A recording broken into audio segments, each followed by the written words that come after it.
पूज्य स्वामी दयानंद सरस्वती अपने विषय में और आगे बताते हुए कहते हैं कि मैं धीरे धीरे बड़ा होने लगा। देखभाल करने के लिए पिताजी ने मुझको रत्नाबाई नाम की धात्री के हाथों में समर्पण कर दिया था। मुझे स्नान कराना, खिलाना पिलाना, बाहर लेकर घुमाना, यह सब रत्नाबाई के ऊपर ही छोड़ दिया था। 1 वर्ष के बाद मेरी जन्मतिथि का उत्सव मनाया गया। ब्राह्मणों को भोज कराया गया। गरीब दुखियों को अन्न वस्त्र देना, नृत्य संगीत और हो हल्ला शोरगुल मच रहा था। रत्नाबाई को माताजी ने पुत्र को बाहर शांत स्थान में घुमा लाने का आदेश दिया था। रत्नाबाई हमारी धाई माँ थी। आदर, यत्न और स्नेह के साथ हमको खिलाती पिलाती थी। मेरी रुग्णावस्था में रत्नाबाई को निद्रा नहीं आती थी। खाना पीना छोड़ देती थी। मेरी शैया के पास आंखों से आंसू लेकर उपविष्ट रहती थी। मेरे प्रति उसका माता का सा स्नेह और ममता लगी रहती थी। आज उस धाई माता का चंचल मन विकृत हो गया। हजारों रुपयों के जेवर पहने हुए मुझको गोदी में लेकर घुमाती हुई मेरी धाई माता नदी के किनारे तक ले गई थी।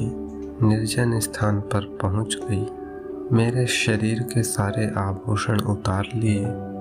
अपने कपड़े के आंचल में सब बांध लिए थे। मेरे मुख को अंतिम बार के लिए चूम लिया था। मुझको नदी के पानी में फेंक देने के लिए तैयार हो गई थी।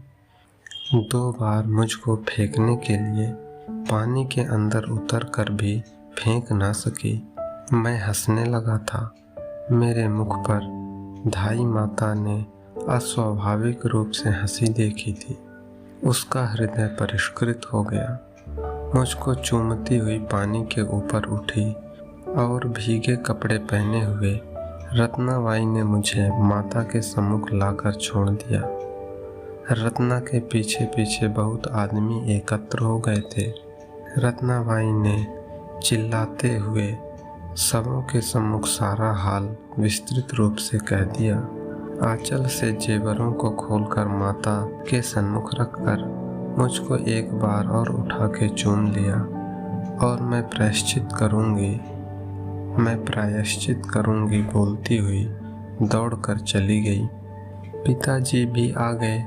सब आदमियों ने एक स्वर में यही कहा कि धात्री पागल हो गई, उसका इलाज होना चाहिए। रत्नाबाई को वापस लाने के लिए 3 सिपाही भेजे, किंतु मेरी धाई माता नहीं मिली। 3 दिन बाद समाचार मिला कि 2 कोस की दूरी पर एक पुराने मंदिर में रत्ना ने गले में रस्सी लगाकर आत्महत्या कर ली है। रत्नाबाई का कोई नहीं था। पिताजी ने रत्नाबाई के लिए पंडितों की सम्मति के अनुसार श्राद्ध, शांति और मेरी जीवन रक्षा के लिए पूजा पाठ किया था और पीछे बोध गया जाकर रत्नाबाई के उद्धार के लिए पिंडदान किया था।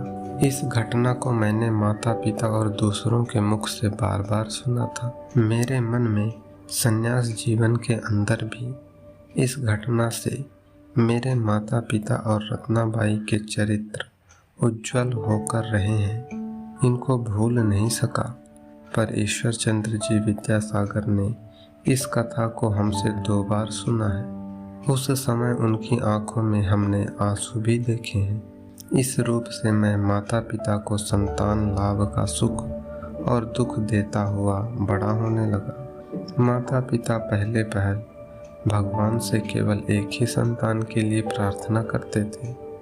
अब पिताजी शिव से कार्तिक और गणेश जैसे पुत्र मांगते थे और माताजी विष्णु भगवान से लक्ष्मी और सरस्वती जैसी कन्या मांगती थी। पीछे और संतान माता पिता को प्राप्त हुई थी। हम सब मिलकर माता पिता के 5 संतान पैदा हो गए थे। प्रथम मैं, दूसरी लड़की, तीसरा लड़का, चौथी लड़की और 5वां लड़का। 5 संतान पाकर माता पिता दोनों सुखी थे। मेरा विद्या आरंभ संस्कार पंचवर्ष की वय में मेरे पिता ने मेरा विद्या आरंभ संस्कार किया था। पिता ने चाकड़ी से कृष्ण वर्ण के प्रस्तर पर मेरे हाथ से स्वर वर्ण और व्यंजन वर्ण लिखवाए थे। इस उपलक्ष्य में पूजा पाठ और ब्राह्मण भोज हुआ था। अब से मेरे पिता और अभिभावक मुझको कुल परंपरागत धर्माचरण के साथ साथ धर्मशास्त्र पाठ और भिन्न भिन्न स्तवन, श्लोक और रामायण, महाभारत, पुराण आदि से कहानियाँ याद कराने लगी। तब से मैं वेद मंत्र भी कंठस्थ करने लगा था। इस रूप से मेरे 3 वर्ष बीत गए थे। मेरे अपर भ्राताओं को भी इस रूप की शिक्षा दी जाती थी। मेरी बहनों के लिए इस रूप की शिक्षा दीक्षा का कोई प्रबंध नहीं था। हम माता पिता के 5 भाई बहन सब मिलकर महाभारत और रामायण की कहानियाँ सुना करते थे। माता जी को लिखना नहीं आता था, लेकिन पढ़ना आता था। माता जी ने बोल दिया था कि लड़कियों के लिए लिखना पाप है और पढ़ना पुण्य है। गुरुजनों के प्रति, अतिथियों के प्रति कैसे व्यवहार होने चाहिए। माता जी और पिताजी हम सब भाई बहनों को यह शिक्षा देते थे। गृह में हमको 3 वर्ष में इस रूप की कुल परंपरा, धर्म की और व्यवहार की शिक्षा मिल गई थी। 8वें वर्ष की वय में मेरे यज्ञोपवीत संस्कार का प्रबंध हुआ था। इसके उपलक्ष्य में 100 वेदज्ञ औदीच्य ब्राह्मण निमंत्रित हुए थे। इन लोगों ने एक दिन पहले ही आकर प्रारंभिक यज्ञ और वेद पाठ आरंभ कर दिया था। मेरे पिताजी ने मेरे लिए सोने का 3 तार वाला यज्ञोपवीत बनवाया था। प्रत्येक ब्राह्मण को भोजन के बाद एक एक कपड़ा, लोटा और 10-10 रुपए दक्षिणा दी गई थी। यज्ञोपवीत संस्कार के बाद मुझको 10 दिन के लिए घर में बंद रहना पड़ा था। यह 10 दिन गायत्री मंत्र के जप में और संध्या उपासना में बिताए गए। 10 दिन के बाद यज्ञोपवीत धारण करके बाहर निकल आया था। मेरी झोली में कुछ न कुछ भिक्षा स्वरूप सबने दिया था। बड़ौदा और पूना के 2 राज कर्मचारी पिताजी के बंधुओं के रूप से इस यज्ञोपवीत संस्कार में उपस्थित थे। इन दोनों ने और पिताजी ने मेरी झोली में कई एक मोहरें डाली थी और माताजी ने फल और कच्चे चावल डाले थे।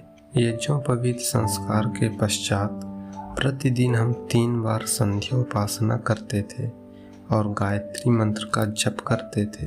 पिताजी ने स्वयं हमको रुद्राध्याय की शिक्षा दी थी और समग्र शुक्ल यजुर्वेद का पढ़ना आरंभ कर दिया था। 2 वर्ष के अंदर हमने समग्र शुक्ल यजुर्वेद और शेष तीनों वेद के चुने हुए अंशों को कंठस्थ कर लिया था। इसके बाद पिताजी ने शिव पूजा की नियम विधि व्यवस्था की शिक्षा दी थी।